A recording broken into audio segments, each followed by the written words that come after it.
எங்க பயில கேள்வி கேட்பாங்க, நீங்க பதில் சொல்லக்காது. கேள்வி கேட்பதுதான் அறிவினுடைய அடிப்படை மிக முக்கியமான விஷயம். அப்ப கேள்வியே கேட்கக்கூடாது, நாங்க சொல்றது அப்படியே நீங்க கேட்டுக்கங்கெல்லாம் சொல்லலாம் முடியாது. எது சரி எது தவறு என்று எங்களுக்கு நீங்கள் புரிய வைக்கக்கூடிய அளவுக்கு உங்களுக்கு புத்திசாலித்தனமோ சரியோ இருந்தா சொல்லுங்க. ரெண்டே ரெண்டு தான், ஒரே வார்த்தையில சொல்லுங்க இது நல்லது. ஏன் நல்லதுங்கிறதுக்கு யார்ட்டையுமே பதில் இல்லை. அப்ப உங்ககிட்டையும் இது நல்லதா கெட்டதாங்கிறதுக்கான முழுமையான தகவல் இருக்கா அப்படின்னு சந்தேகமா இருக்கு. நீங்க எக்ஸ்பர்ட்டா இல்ல நீங்களே வேற ஒரு எக்ஸ்பர்ட் சொல்றதுதான் கேட்கறீங்களா அப்படின்னு தெரியல. அப்புறம் உங்களுக்கு சொன்னா புரியாது, அப்ப புரிய வைங்க. எங்களுக்கு சொன்னா புரியாதுன்னா புரிய வைக்க வேண்டிய பொறுப்பு உங்களுக்கு இருக்குது. நீங்கள் அறிவற்றவர்கள் என்று ஒரே முத்திரையை குத்திவிட்டு எங்களை நீங்கள் புறந்தள்ளிவிட முடியாதுங்கிறதா இங்க இருக்கக்கூடிய யதார்த்தம். அடிப்படையில் இதனுடைய வாழ்வாதாரம் என்பது விவசாயம். இந்த சமூகம், இங்க இருக்கக்கூடிய சமூகம் எல்லாரும் விவசாயத்தை நம்பி வாழக்கூடிய ஒரு சமூகமாக இருக்கிற பட்சத்தில், ஆமா தேச வளர்ச்சிக்கு மீத்தேன் பயன்படலாம், இதெல்லாம் பயன்படலாம், எல்லாம் இருக்கலாம். ஆனா இங்கே பாதுகாப்பு நடவடிக்கைகள் எந்த அளவுக்கு இருக்கு, போபாலுடைய இம்பாக்ட இன்னமும் கூட சரி பண்ண முடியாத வரலாறு தான் இங்க நடந்திருக்கு. அப்படி இருக்கக்கூடிய ஒரு இஷ்யூல அப்புறம் நீங்க ஆரம்பத்திலிருந்து வெள்ளந்தி மனுஷங்கள்ட்ட வெள்ளந்தியா தான் இருக்கணும், ரைட்டா? நாங்க மண்ணன் எடுக்கணும், புருடாலாம் விடக்கூடாது. வெள்ளந்தியான மனுஷன் வெள்ளந்தியா உண்மையா இதுதாயான்னு சொன்னா சரியோ தப்போ அப்பவே நம்ம ஒத்துக்கிட்டு போயிருவோம். இந்த பேங்க்ல லோன் கொடுக்கல ஒரு 25 பக்கம் கொடுத்து அதுல என்னன்னு தெரியாம கடைசியில கையெழுத்து போடுவோம்ல, அது மாதிரி இதுல என்னென்ன இருக்குன்னே தெரியாம இப்ப திடீர்னு நீங்க மறுக்கிறீங்க. விவரம் தெரிஞ்சா மறுக்கத்தான் மறுப்போம். அப்புறம் ஒரு சமூகம் கேள்வி கேட்கும்னா அந்த சமூகம் ஒரு நீண்ட வரலாறை தனக்குள்ளே வைத்திருக்கக்கூடிய ஒரு சமூகம் கேள்விதான் கேட்கும். அந்த கேள்விகளுக்கான பதில் சொல்வதற்கான போதாமை உங்களுக்கு இருக்கு. ஏன்னா உங்களுக்கு யாரோ ஒருத்தன் டைரக்ட் பண்றான், உங்ககிட்ட இது கொடுக்கப்படுகிறது, அது நீங்க செய்றீங்க. உங்களுக்கு அது ஒரு வியாபாரமாக இருக்கலாம், எங்களுக்கு அது வாழ்க்கை. சோ அடிப்படையில் இங்கு இருக்கிறவர்கள் இதை தொழில்நுட்ப ரீதியாக புரிந்து கொள்ள முடியாவிட்டாலும் 4 முக்கியமான விஷயங்களை புரிந்து கொள்ள வேண்டிய அவசியம் இருக்கிறது. அதுல முதல் முக்கியமான விஷயம், என் நிலத்தில் நீ ஒன்றை செய்கிற போது இங்கு அந்த நிலத்தோடு உரிமையோடு இருக்கக்கூடிய மனிதர்கள் அவ்வளவு பேரும் அதுக்கு ஒத்துக்கிட்டாங்களான்னு ஒரு கேள்வி இருக்குது. இது அடிப்படை உரிமை. It is basically a fundamental right of every individual. ஒவ்வொரு தனி மனிதனுடைய அடிப்படை உரிமை சார்ந்த விஷயம் ஒன்று. இரண்டாவது, ஒரு தேச வளர்ச்சிக்கு பங்களித்தல் அப்படிங்கறதுல நீங்க எங்களை புறந்தள்ளவே முடியாது. இந்த தமிழகம் மட்டும் ஒட்டுமொத்த இந்தியாவுக்கு எவ்வளவு கான்ட்ரிபியூட் பண்ணிக்கிட்டு இருக்கு அப்படிங்கறத வருஷா வருஷம் உங்களுடைய பேலன்ஸ் ஷீட் சொல்லிக்கிட்டே இருக்கு. ஒட்டுமொத்த இந்தியாவுக்கு இன்னமும் ரைட், நாங்கெல்லாம் மாற்றத்திற்கு விரும்பாதவர்கள், வளர்ச்சியை அங்கீகரிக்காதவர்கள் அப்படின்னா அது எப்படி? நாங்க எப்போதுமே டாப் 3ல இருந்துகிட்டே இருக்கோம். வளர்ச்சியை ஒத்துக்க மாட்டோங்கிறீங்க, பழமைவாதிகள்ங்கிறீங்க, எது சொன்னாலும் கேள்வி கேட்கறாங்கிறீங்க. அப்பெல்லாம் நாங்கள ரொம்ப பின்தங்கில இருக்கணும். இந்தியாவிலேயே டாப்பான பீப்புள், டாப் 3 பீப்புளுக்குள்ள எப்போதுமே நாங்க இருக்கிறோம். எப்படி? நாங்கெல்லாம் ஒண்ணுமே கருத்துக்களை ஏத்துக்காதா? நீங்க கடலோரம் போங்க, ஏதோ ஒண்ணு பண்ணுங்க, நாங்க மறுக்க மாட்டோம். ஆனா அது அங்க இருக்கக்கூடிய மீனவர்களுக்கு பிரச்சனைனா கேள்வி கேட்போம். நீங்க விவசாய பூமிக்குள்ள வந்து ஏதோ ஒண்ணு பண்ணனீங்கன்னா அந்த கேள்விதான் கேட்பாங்க. உடனடியாக அதை மட்டையடி அடிப்பதற்கான முயற்சி என்பது தொடர்ந்து நடந்து கொண்டே இருக்கிறது. Please be aware. முதல் முக்கியமான விஷயம், இது பல படிநிலைகளை தாண்டி மிக ஆழமாக ரொம்ப ஆழத்திற்கு கீழே கொண்டு போய் தான் அதற்கு பிறகு நிலக்கரியோடு சேர்ந்திருக்கக்கூடிய மீத்தேனை எடுத்தல் அப்படிங்கிறது. அப்புறம் அது மீத்தேன் சொன்னா பக்கத்துல தஞ்சாவூர்ல அங்கெல்லாம் போட்டதுல தொடர்ந்து ஒரு இம்பாக்ட் இருக்குங்கிறதுக்காக அது மீத்தேன் இல்லாம ஹைட்ரோ கார்பன் அப்படின்னு சொல்றாங்க. எல்லாமே அதோடைய பொருட்கள் தான். எல்லாமே ஒண்ணுதான். ஹைட்ரோ கார்பனால் ஒண்ணுதான், மீத்தேனால் ஒண்ணுதான், ஈத்தேனால் ஒண்ணுதான், பியூட்டேனால் ஒண்ணுதான், பீட்டேனால் ஒண்ணுதான், எல்லாம் ஒண்ணுதான். CH4, C2H6, C2, C3H12. யோசிச்சு பாருங்க, மீத்தேன் ஈத்தேன் படிச்சதெல்லாம் வேற எங்கேயோ பயன்படும் நினைச்சேன், கடைசியில் அது இங்கே பயன்படுது. ஓகே, அது எங்கேயோ படிக்கிறோம் அப்படின்னு நினைச்சேன், கடைசியில் அது இங்கே பயன்படுது. தொலைது எப்படியோ ஒண்ணு. தமிழங்க எல்லாரும் படிச்சவங்க, நாங்க கேள்விதான் கேட்போம். எங்களுக்கான இயல்பான உரிமை என்று ஒன்று இருக்கிறது. நாங்க ஏதோ புதுசா உங்கள்ட்ட கேட்கல, நாங்க எங்கோட்ட தான் கேட்கிறோம். ஏதோ உங்கள்ட்ட புதுசா எங்களுக்கு இது தாங்க அப்படின்னு கேட்டு எல்லாம் வரிசையில உட்கார்ந்துருக்க மாதிரி கேட்கறீங்க. நாங்க எங்கோட்ட தான் எங்கள்கிட்ட கேட்கிறோம். எடுத்துக்காதீங்க, எங்களுடையது எங்களுக்கு வேண்டும் என்று கேட்கிறோம். அப்ப இங்க இருக்கக்கூடிய மக்களுடைய மனநிலை என்ன அப்படிங்கறத முதல்ல, இது வந்து நிறைய இன்டர்நேஷனல் கைட்லைன்ஸ் இருக்கு. உலகம் முழுவதும் இது போன்ற இயற்கை எரிவாயுவை வெளியே பிரித்தெடுக்கக்கூடிய ரிஃபைனரிஸ், அதற்கான பிளான்ட்ஸ்ங்கிறது, ப்ராஜெக்ட்ஸ்ங்கிறது நடக்குது.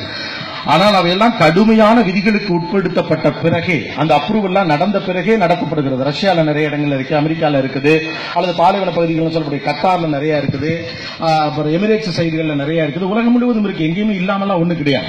உங்களுடைய நேச்சுரல் ரிசோர்சஸ் நீங்க எடுத்து பயன்படுத்துவதன் மூலமாக தன்னிறைவை பெற முடியுங்கிற ஒரு தகவல் கேட்பதற்கு ரொம்ப அழகா இருக்கு.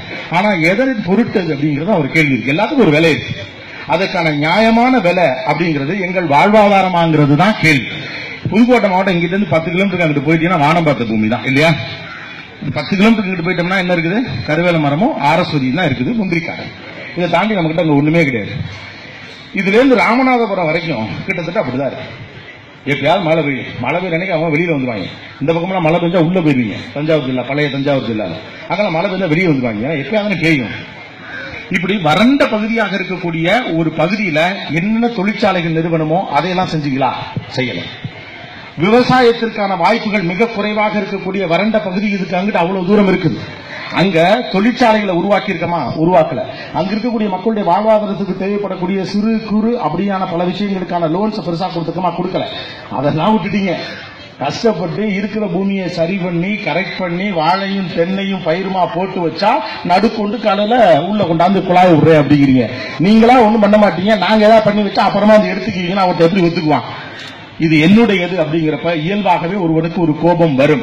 அப்புறம் 3 விதமாக இந்த மக்கள் கூட்டத்தை எப்பொழுதுமே நிந்திக்கக்கூடிய ஒரு மனநிலை இருக்கிறது. என்னன்னா, மாற்றத்துக்கு ஒத்து வராதவர்கள், படிக்காதவர்கள், அப்புறம் எதா இருந்தாலும் சண்டைக்கு வர்றவங்க அப்படின்னு சொல்லி 3 விஷயம் இருக்கு.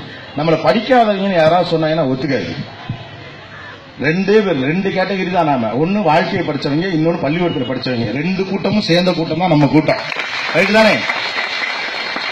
ஒரு பக்கம் அம்மா அப்பாலாம் வாழ்க்கையை படிச்சவங்க, அவங்களோட பிள்ளைங்க எல்லாம் வேற எதுவும் படிப்பு பள்ளிக்கூடத்திலையும் காலேஜ்லயும் இன்ஜினியராவோ டாக்டராவோ படிச்சு உட்கார்ந்துருக்கக்கூடிய பசங்க தான்.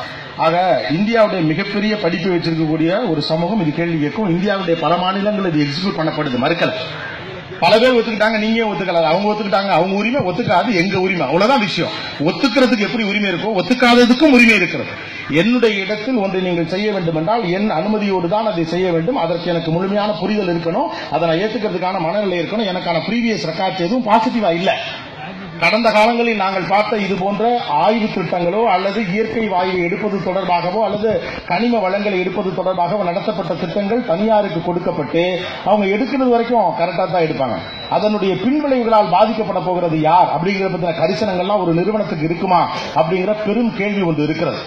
இது உங்கள் பூமி, இதன் மீது உரிமை கொண்டாடுவதற்கான முழு உரிமையும் உங்களுக்கு இருக்கிறது. இன்னும் சொல்ல போனா உங்களுக்கு மட்டுமே இருக்கிறது. அதற்கு பிறகுதான் மற்றவங்க. நான் ஃபர்ஸ்ட் சொன்ன பழைய கதையை திரும்ப சொல்றேன். 14 வருஷம் ஒருத்தன் வாடகை வீட்டில் இருந்துட்டாலும் இந்த வீடு அவனுக்கு சொந்தமான கேட்கிற ஊரு, சரிதானே? அவ்வளவுதான். இதுக்கு மேல புரிஞ்சுக்கங்க. 2வது முக்கியமான விஷயம், ஜல்லிக்கட்டுக்கு பிறகாக ஒரு அடையாளம் என்பது ஒரு சமூகத்தினுடைய எவ்வளவு முக்கியமான விஷயம் என்பது மிகப்பெரிய அளவுக்கு புரிந்து கொள்ளப்பட்டு அதனுடைய தொடர்ச்சியாக மாணவர்கள் பல விஷயங்களை முன்னெடுத்து கல்லூரி மாணவர்கள் இளைஞர்கள்லாம் உள்ள அந்தந்த விஷயத்தை அடுத்தடுத்த லெவலுக்கு எடுத்துட்டு போறாங்க. இதுவும் அடுத்தடுத்த நிலைகளுக்கு மாணவர்களால் எடுத்து செல்லப்படும் என்று நான் ஆழமாக நம்புகிறேன். காரணம், அவங்க தான் டிரைவிங் ஃபோர்ஸ். அவங்களால தான் இன்னும் வேகமாக இயங்க முடியும். அவர்களால் தான் ஒரு தகவல்களை இன்னைக்கு இருக்கக்கூடிய தொழில்நுட்ப வளர்ச்சியின் அடிப்படையில் மிகச்சரியான வேகத்திற்கு கொண்டு போய் சேர்ப்பதற்கான சாத்தியக்கூறுகளை புரிந்து வைத்திருக்கிறார்கள். அவங்களுக்கு இதெல்லாம் புரிஞ்சிருச்சு. ஒரு 10-15 வருஷத்துக்கு முன்னால இளைஞர்கள்ட்ட வளர்ச்சிங்கிற ஒரே வார்த்தையை சொல்லி நகர்த்திக்கிட்டே போன கதையெல்லாம் முடிஞ்சிருச்சு. வளர்ச்சிங்கிறது என் பூமியில் என் மக்கள் எந்த அளவுக்கு வளர்ந்திருக்கிறார்கள் என்பதை பொறுத்ததுதான். நான் இங்கேருந்து சென்னைக்கு போய், மும்பைக்கு போய், டெல்லிக்கு போய், அங்கே ஏதோ ஒரு கம்பெனியில வேலை பார்த்து 40-45 சம்பாரிச்சு, அங்க 45 சம்பாரிச்சாலும் அதை இறுக்கி பிடிச்சி அதுல ஏதோ மிச்சம் பண்ணி ரூம் வாடகை கட்டி டிராவல்லாம் போனது போக மீதிய ஊருக்கு அனுப்பி அதுல ஒரு குடும்பம் வளர்றதுக்கும் எனக்கு இருக்கிற 1 ஏக்கரா நிலத்துல 2 ஏக்கரா நிலத்துல நான் பண்ணையம் பண்ணி ராசா மாதிரி நின்று பார்த்து அதுல 50,000 சம்பாதிக்கிறதுக்கு வித்தியாசம். The economy has to go with independent, சுயசார்போடு கூடியதாக ஒரு பொருளாதார வளர்ச்சி என்பது இருக்க வேண்டும். ஆனால் அவரை சார்புள்ள மனிதராக நகர்த்துவதன் மூலம் ஆளுமையை கைக்கொள்ள முடியும் என்பதுதான் உலக அரசியல். ஒரு மனிதனை சார்புள்ள மனிதனாக நகர்த்த நகர்த்த அவனுடைய அதிகாரம் குறைந்து கொண்டே போகிறது. உங்கள் நிலத்தின் மீதான உங்கள் அதிகாரம் குறைய குறைய நீங்கள் குழும மனநிலையிலிருந்து தனி மனிதராக நகர்த்தப்படுவீர்கள். பல்வேறு திசைகளுக்கும் திரும்ப அனுப்பப்படுவீர்கள். அப்ப உங்கள் உடைமை மீதான உங்கள் அதிகாரம் பறிக்கப்படுகிற போது ஆளுமைகள் அதை எளிதாக எடுத்துக் கொள்வதற்கான வாய்ப்பு இயல்பாகவே கிடைக்கிறது. அவன் பூமியிலேயே சந்தோஷமா வெற்றிகரமா வாழ்வதற்கான சாத்தியக்கூறு இருந்தாதான் அது வேறு வெற்றி. நம்ம பயப்பிள்ளைய அக்கா கல்யாணத்தை நடத்தணும், தங்கச்சிக்கு கல்யாணத்தை நடத்தணும், அப்பா வாங்கின கடனை தேய்க்கணுங்கிறதுக்காக துபாயிலையும் கத்தார்லையும் போயிட்டு பாலத்துல தலைகீழ பெயிண்ட் அடிச்சுக்கிட்டு இருக்கானே, அதுக்கு பேர் வளர்ச்சி கிடையாது. அது வளர்ச்சி கிடையாது. நெடுவாசல் கிராமத்திலேயே எனக்கு தேவைப்படக்கூடிய சகல வசதிகளும் உருவாக்குவதற்கான சாத்தியக்கூறு இருந்தா அதுக்கு பேர் தான் வளர்ச்சி. நாம குழப்பிக்கிட்டு கூடாது. என்னுடைய வாழ்வியல் சூழலுக்குள்ளேயே நான் சந்தோஷமாகவும் திருப்தியாகவும் வாழ்வதற்கு தேவைப்படக்கூடிய வசதிகளை உருவாக்கி கொடுக்க வேண்டியதுதான் ஒரு அரசாங்கத்துடைய ஆகப்பெரிய கடமை. ஆனா இன்னமும் அந்த தன்னிறைவு நமக்கு வரவே இல்லை. நாம நமக்கென்று உருவாக்கி கொண்ட தன்னிறைவையும் இன்னொருவர் எடுத்துச் செல்ல நம்மால் அனுமதிக்க முடியாது என்று நீங்கள் தீர்மானமாக நம்புகிற பட்சத்தில் அதற்காக உரிமையோடு நில்லுங்கள். அது ஒரு தவறும் அல்ல. நீங்கள் நிற்பது உங்கள் உரிமையை கேட்டுத்தான், புதிய உரிமை ஒன்றை கேட்டு அல்லவே அல்ல. இதை மாணவர்கள் இன்னமும் கூடுதல் கவனத்தோடு, இளைஞர்கள் இன்னமும் முழுவீச்சோடு எடுத்துச் செல்ல வேண்டும் என்பதை ஊர்க்காரங்கிற அடிப்படையில் மறுபடியும் கேட்டுக்கிறேன். நன்றி, வணக்கம்.